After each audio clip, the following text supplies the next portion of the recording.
These sands are much more than dirt. They are the foundation of many plants. Many cars have driven across it. You see the tire tracks there in the foreground. Other cars are turning. They turn across the dirt.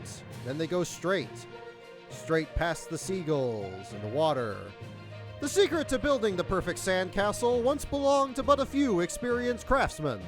Men like Phil Walker, John Sampson, Rod Studebaker, Lightning McCavity, and John Sandwich. The sea breeze stings with the memories of years past. At Staten Island in 1958, Joe McGillicuddy once ate 17 cheeseburgers in 5 minutes. And who could forget Ron Brazel, who famously declared he was a motorcycle in a previous life. Stranded in the middle of nowhere, a good Samaritan pulls over. But for these 5 men, there is just one seat.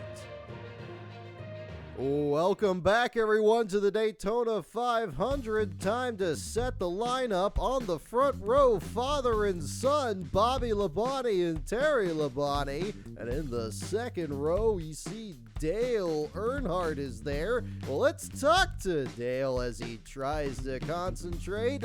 Dale, it's the folks in the booth. How you doing out there? Damn it, Larry, I told you I didn't want to hear from these guys. Now, if this race were to be held on the moon, the tire pressures would be entirely different, wouldn't you agree? What kind of question is that? Now, which of your losses was more soul-crushing, losing to the baseball player or the Civil War historian? Larry, I'm going to Channel 2. We will get back to Dale in just a moment as you see Andy Hindenburg there in the 18th position and Kevin Leapage in the number 91 car. Now let's take a look at the Daytona Motor Speedway. You start about here, and then you go kind of over here, and then you get around that direction, and that's one lap around the track. Now, let's take a little bit of a closer look, give you an idea what the driver's view is. How many cars are there? One. Exactly one car right there.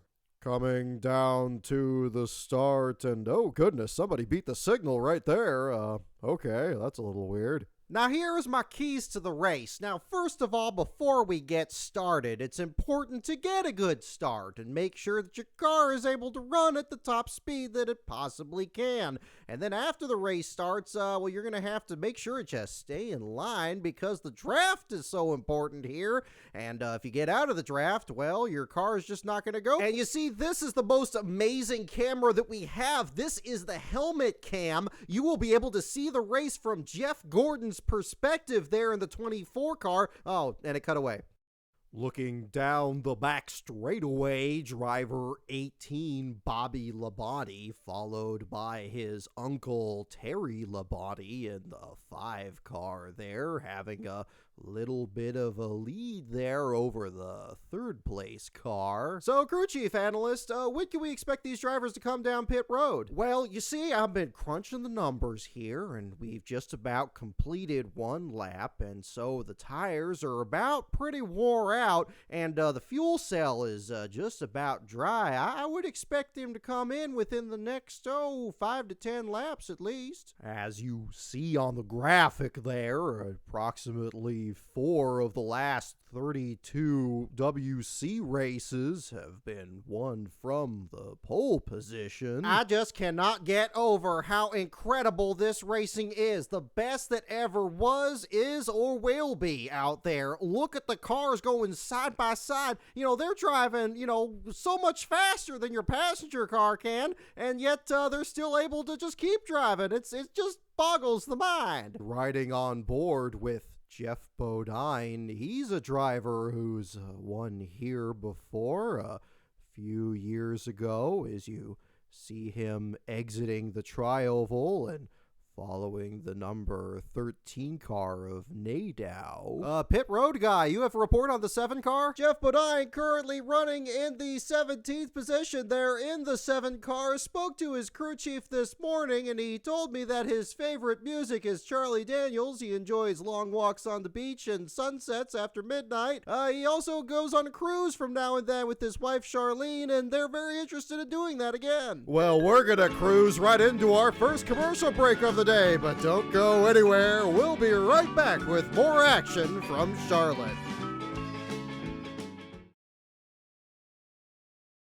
NASCAR Winston Cup Racing is brought to you with limited commercial interruption by the supporters of the Lastrion: Adam Diamond, Andrew Hayes, Benjamin Schneider, Blaze Zebratar, Brother Flounder, Calvin Ingelston, Dustin Tanner, Gail Delaney, Jay Hess, Jeff Brown, Luis Torres, Matthew Kolopoulos, Matthew Miller, Michael Lester Harvey, NASCARNumbersite.org, Nick Chanel, Spencer P. Stillwell, Trey Campbell, Walter Reed, and with a grant from Worthless Pieces of Incorporated. Thank you. Jeff Gordon on pit road, 18.6 seconds. He came in for 4 tires and fuel, a wedge adjustment, an air pressure adjustment, a new battery, a new air freshener, new driver, but otherwise says he's Problem prevention line for the car around, and now he's trying to get the car towards the inside wall on pit road. Crew now backs up the 99. Riding on board with Dale Jarrett. Sterling Marlin now on pit road in the number 40 car, looking for 4 tires and fuel if the crew will have them ready. Well, this is going to take a few minutes for us to sort out, so we're going to take a break. We'll be back after 109 laps complete here at Nazareth. NASCAR Winston Cup Racing is brought to you by 2 competing car insurance companies that would rather spend your money making the most obnoxious commercials on TV than pay any of your claims. Coming up on 5 laps to go. My goodness, this race just flew by. Dale Earnhardt, driver 3, still leading now with Jeremy Mayfield there in 2nd position. Now see, those fellers out there, they're running like a fighter jet without enough ice cream. I'll tell you what, this is quite the racing that they're doing right here, coming down the back straightaway. Oh man, I don't even know what's happening. Well, look at her. You know, she's hoping we get another caution before this is over so we can get another one of those exciting restarts. Well, I got some good news for her. You see, in 10 of the last 15 run-ins of the Daytona 500, a caution has come out in the final 10 laps that has otherwise completely ruined a perfectly good race up to that point. So we'll find out. 4 circuits remaining in the greatest American race. Now, driver analysts who never finished better than 18th in this race, tell us what the leader needs to do in order to go to victory lane today. Well, I'm glad you asked. You see, Dale Earnhardt, I'm not sure if I agree with his strategy 100%. You know, he is leading the race, but you see, he only has 1 car behind him,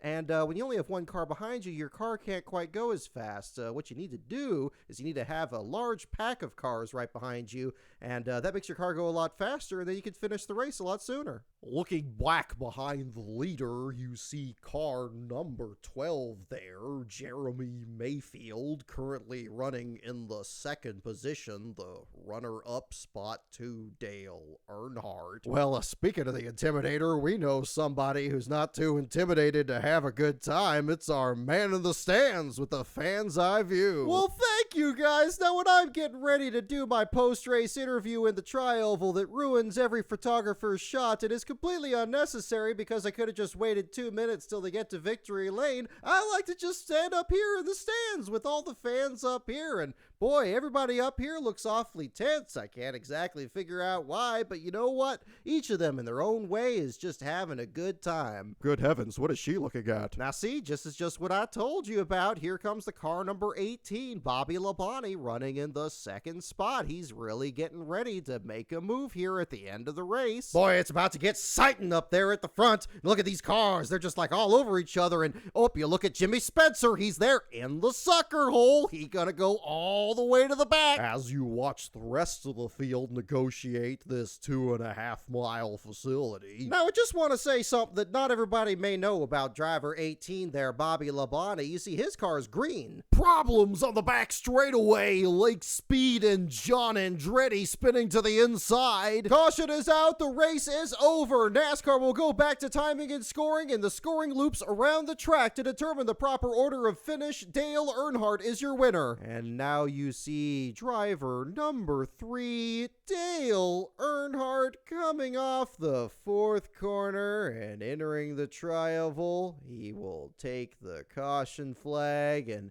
he will be your winner today at Sears Point. What a race! Now, you know what? This may be Dale Earnhardt's 5th win in the Daytona 500, but you know what?